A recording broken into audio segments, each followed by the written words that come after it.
Hello दोस्तों, मैं वाईकेटी अंदाज स्वागत करता हूं आपका अपने ब्यूटीफुल से चैनल फिजिक्स विद वाईकेटी पर। तो हमने पिछली वीडियो में देखा कि हेनरीज लॉ क्या होता है।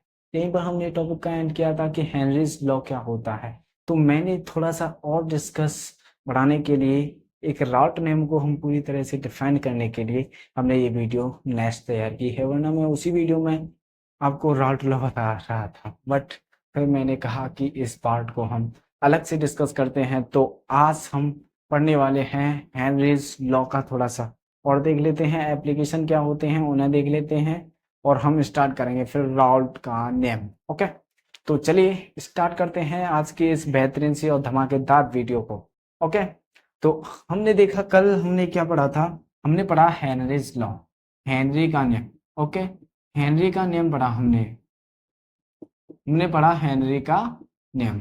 हेनरी का नियम क्या होता है कि जो प्रत्येक आंशिक दाब होता है वह किसके चाई के प्रोपोर्शनल होता है, उस गैस के मोल अंश के क्या होता है, प्रोपोर्शनल होता है। गैसों की द्रव्यता के लिए चला था।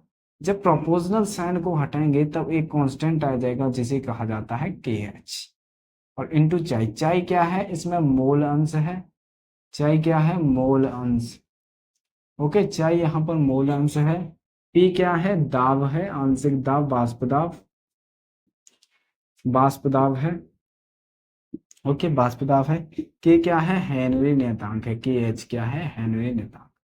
हेनरी नियतांक, इसकी प्रत्येक गैस के लिए वैल्यू वैल्यू अलग रहती है। तो ये था हेनरी का नियम। ओके, कि प्रत्येक जब किसी गैस को द्रव में विलय किया जाता है तब प्रत्येक गैस का आंशिक दाब भी उस विलयन में उपस्थित गैस के मोल अंश की क्या होता है, समानुपाती होता है। यह था नियम, हेनरी का नियम। ओके, तो इससे हम आगे बढ़ते हैं और आगे क्या देखते हैं। आगे के लिए हमारा एक नियम आता है राल्ट का नियम, यानी कि द्रवों की द्रव में विलयता।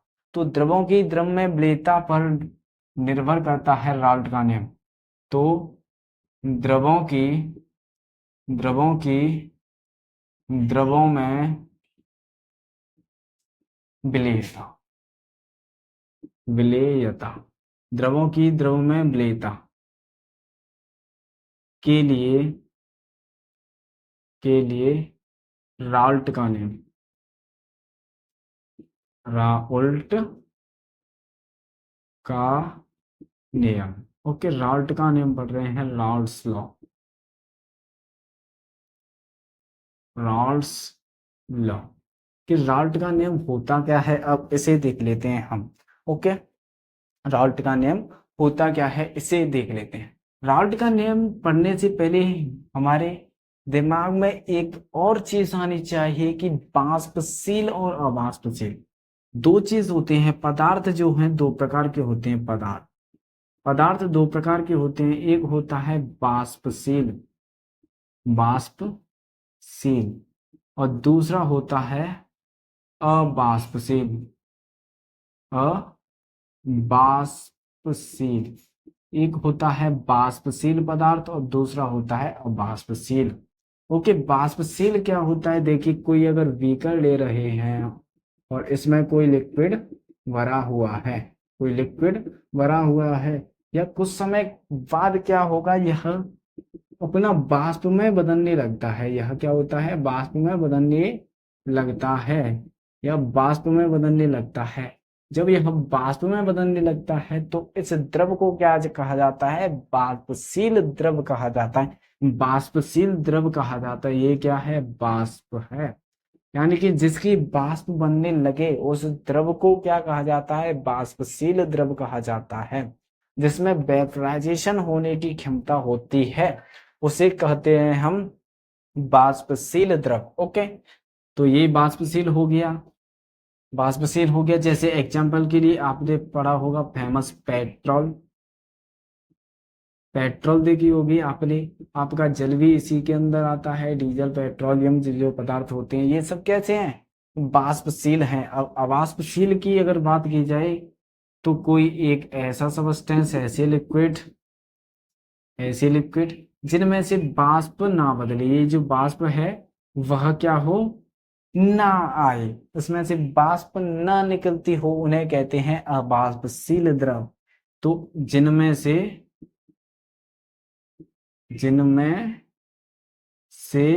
बाष्प ना निकले, ना निकले, ओके, जिनमें से बाष्प ना निकले उन द्रवों को क्या कहते हैं, अबाष्पशील द्रव कहते हैं। तो समझ में आया बाष्पशील और अबाष्पशील द्रव। ओके, तो आगे की तरफ बढ़ते हैं। आगे की तरफ हम क्या देखते हैं, राल्ट का नियम देखते हैं। तो राल्ट ने दो नियम दिए, राल्ट ने दो नियम दिए। एक दिया बाष्पशील पदार्थ को अबाष्पशील, या फिर बाष्पशील विलेय को अबाष्पशील विलेय, सॉरी, बाष्पशील विलेय को बाष्पशील द्रव में मिलाने पर। ओके, जैसे एक है बाष्पशील, एक है बाष्पशील, ये ए ले रहे हैं प्लस बी ले रहे हैं, और यह कोई सॉल्यूशन बना रहा है। ओके, यानी कि विलयन बना रहा है। तो ये कैसा है, बाष्पशील है, बाष्पशील है। और दूसरा भी क्या ले रहे हैं हम, बाष्पशील ले रहे हैं। एक में अबाष्पशील ले लेंगे। ओके, बाष्पशील, एक बाष्पशील ले रहे हैं और एक हम अबाष्पशील ले रहे हैं। तो इसके कारण जो बाष्प है, बाष्प द्वारा जो दाब लगाया जाएगा द्रव की सतह पर, उसे तो कहते हैं बाष्प दाब। तो इसमें हमें क्या करना है, बाष्प दाब निकालना है, बाष्प दाब निकालना है। तो दूसरा फर्स्ट केस है, ये केस फर्स्ट है। अब केस सेकंड की अगर मैं बात करता हूं, तो केस सेकंड क्या हो सकता है, ए प्लस बी। अगर ए अबाष्पशील है, अब बा, अरे बा लिखो, अबाष्पशील है, ए अगर अबाष्पशील है और बी कैसा है, बाष्पशील, बाष्पशील, ए अबाष्पशील है, बी कैसा है, बाष्पशील है, तब जाके जो सॉल्यूशन बने, तब जाके जो सॉल्यूशन बने उसका बाष्प दाब, बाष्प दाब क्या होगा, यह बताया था हेनरी ने। तो सबसे पहले हम पढ़ते हैं बाष्पशील पदार्थ को बाष्पशील पदार्थ में मिलाने पर जो राल्ट ने नियम दिया था वह क्या था। ओके, तो सबसे पहली हेडिंग आएगी इसमें, सबसे पहली हेडिंग आएगी जो राल्ट का नियम था, उसकी सबसे पहली हेडिंग आएगी बाष्पशील द्रवों के लिए, बाष्पशील,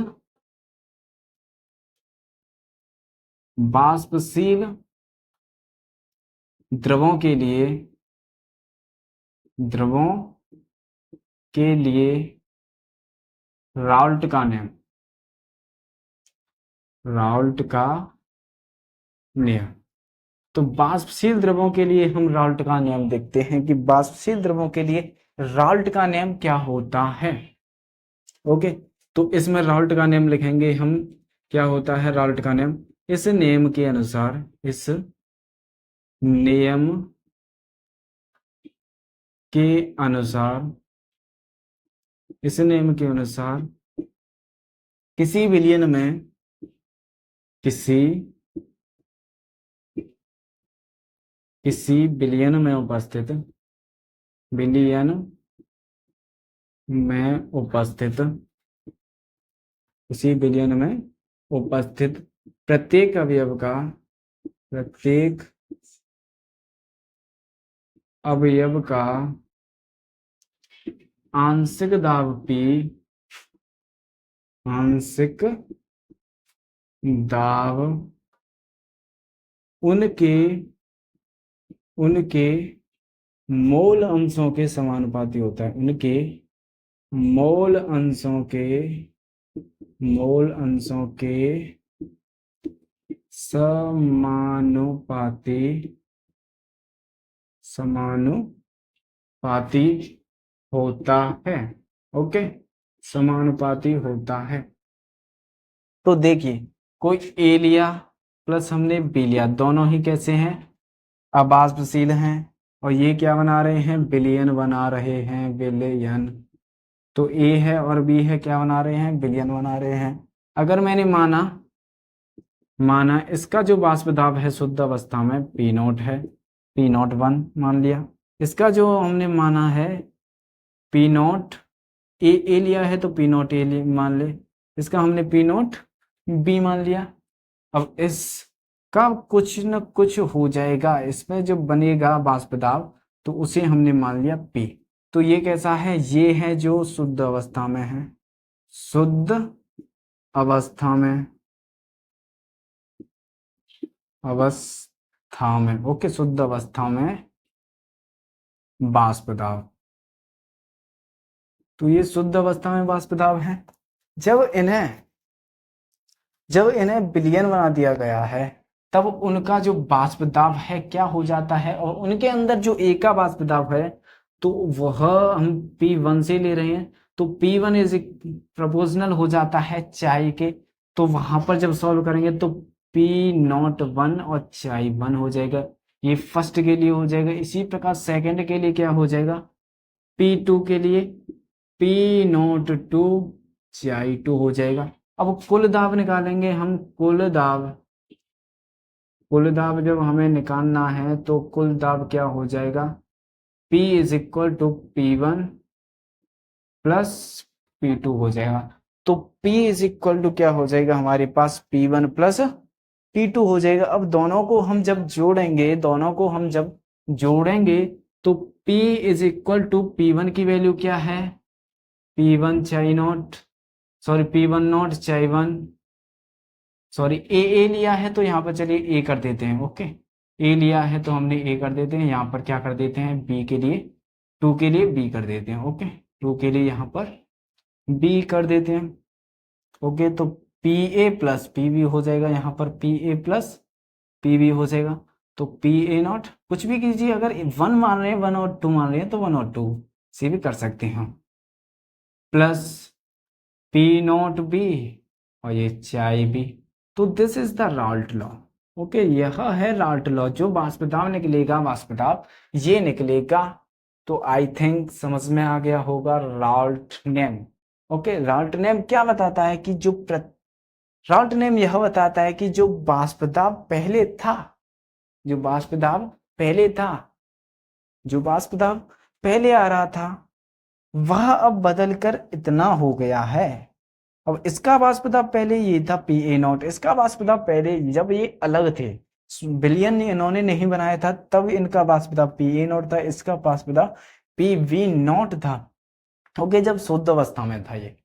अब इन्होंने जब विलियन बना दिया तब इनका ये वाष्प दाब मोल अंश पर डिपेंड हो गया, इसका मोल अंश चाई ए, इसका मोल अंश चाई बी हो गया, ओके।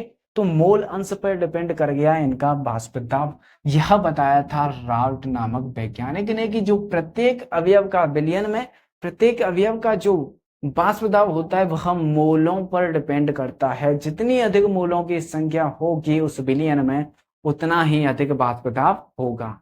तो क्या हो रहा है, वही है जो हेनरी ने नेम दिया था, उसी का थोड़ा सा और इम्पैक्टफुल रूप है इसका, ओके, और इम्पैक्टफुल रूप दिया है। उसने पूरे सॉल्यूशन की बात की थी, हेनरी ने पूरे सॉल्यूशन की बात की थी, इसने क्या किया है, प्रत्येक अवयव की बात की है, एक एक अलग अलग अवयव की इसने बात की है। तो चलिए आई थिंक ये समझ में आ गया होगा। आगे की तरफ बढ़ते हैं, Henry's law, sorry Henry's law तो हो गया। अब इसी में पढ़ते हैं, पदार्थों के प्रकार पढ़ लेंगे कि राल्ट नेम के आधार पर पदार्थ कितने प्रकार के होते हैं, सॉरी द्रव। तो राल्ट के आधार पर विलयनों के प्रकार, राल्ट नियम के आधार पर, के आधार पर विलयनों के प्रकार, विलयनों के प्रकार। तो विलयन दो प्रकार के होते हैं राल्ट नेम के आधार। पहला आता है आदर्श विलयन, क्या, आदर्श विलयन, आदर्श विलयन। दूसरा आता है आपका दूसरा अनादर्श विलयन, दूसरा क्या आता है, अनादर्श विलयन, अनादर्श विलयन, ओके। आदर्श विलयन क्या होता है, और आदर्श विलयन हेडिंग डाल के लिख लेना, सबसे पहली हेडिंग डाल लेना आदर्श विलयन, आदर्श विलयन। ओके, आदर्श विलयन हेडिंग डाल के हम लिखेंगे, विलयन हेडिंग डाल के लिखेंगे वे द्रव या वे विलयन, वे विलयन जो राल्ट के नियम का, राल्ट के नियम का पालन करते हैं, पालन करते हैं। वे विलयन जो राल्ट के नियम का पालन करते हैं उन्हें क्या कहते हैं?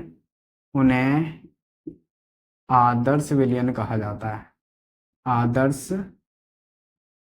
विलयन कहा जाता है। जो राल्ट के नियम का पालन करते हैं उन्हें आदर्श विलयन कहा जाता है। यानी कि उनके द्वारा जो, अगर इस आदर्श विलयन का अगर मैं वाष्पदाब देखूं, आदर्श विलयन का जो वाष्पदाब P है ये क्या है? विलयन का है, आदर्श विलयन का, ठीक है, आदर्श विलयन। तो आदर्श विलयन का जो वाष्पदाब P है वह क्या आ जाता है? उसने जो बताया था, राल्ट ने बताया था, उसी के बराबर आ जाता है। तो P A naught chi A plus P B naught chi B के इसका क्या आता है? बराबर आता है। इसका क्या आता है? बराबर आता है। ये पी ए नॉट चाई ए plus P V not chi B के क्या आता है? यह बराबर आता है। अब दूसरी कंडीशन क्या है? अनआदर्श विलयन। क्या है? अनआदर्श विलयन। तो अब अनादर्श विलयन को देखते हैं। अनादर्श विलयन, अनादर्श विलयन, वे विलयन, इसमें लिखेंगे वे विलयन, वे विलयन जो राल्ट के नियम का, राल्ट के नियम का पालन नहीं करते हैं, नहीं करते हैं। वे विलयन जो राल्ट के नियम का पालन नहीं करते हैं अनआदर्श विलयन कहलाते हैं, अनादर्श विलयन कहलाते हैं।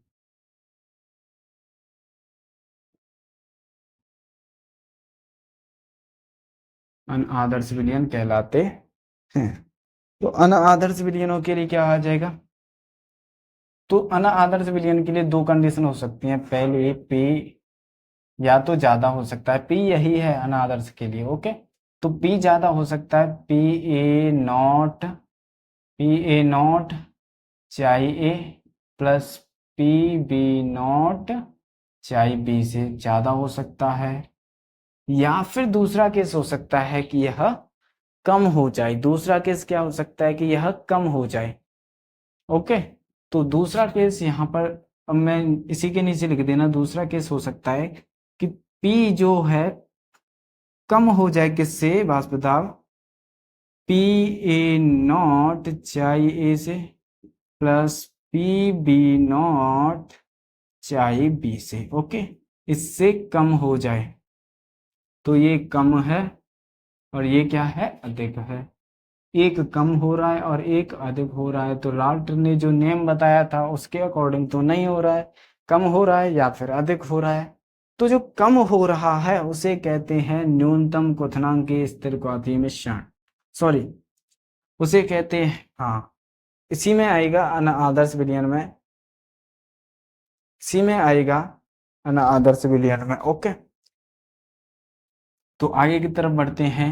तो ये चीज बस इतना ही ध्यान रखिए, बाकी चीजों को मत ध्यान रखना कि अनआदर्श विलयन में जो राल्ट का नियम होता है उनसे क्या होते हैं? ज्यादा होते हैं, या फिर वाष्पदाब कम हो सकता है। दो ही केस हो सकते हैं, ये थे आदर्श विलयन और अनादर्श विलयन। तो आई थिंक यहाँ पर ये वीडियो समाप्त होती है। तो बस इतना ही कराऊंगा, ज्यादा नहीं, फालतू की चीजें नहीं करनी है, एग्जैक्ट चीज करनी है जो आपके पेपर में आपको अच्छे से अच्छे मार्क्स दिला सके। ओके, अच्छे से अच्छे मार्क दिला सके। तो खाम की चीजों को उनका कोई सेंस नहीं होता है। अब इस तरह का आदि मिश्रण बनाने लग जाए तो वो इम्पोर्टेंट नहीं है। ओके, तो आप इन्हें देखिए, इनको कीजिए। आदर्श विलयन आ सकता है, अनादर्श विलयन आ सकता है। इनकी प्रोबेबिलिटी है, अभी तक आए तो नहीं है, बट इनकी प्रोबेबिलिटी है कि यह आ सकते हैं नेक्स्ट। ओके, तो बहुत ही सिंपल है। वेव विलयन जो आदर्श आदर्श विलयन उन्हें कहते हैं जो राल्ट के नियम का पालन करते हैं, अनादर्श विलयन उन्हें कहते हैं जो राल्ट के नियम का पालन नहीं करते हैं।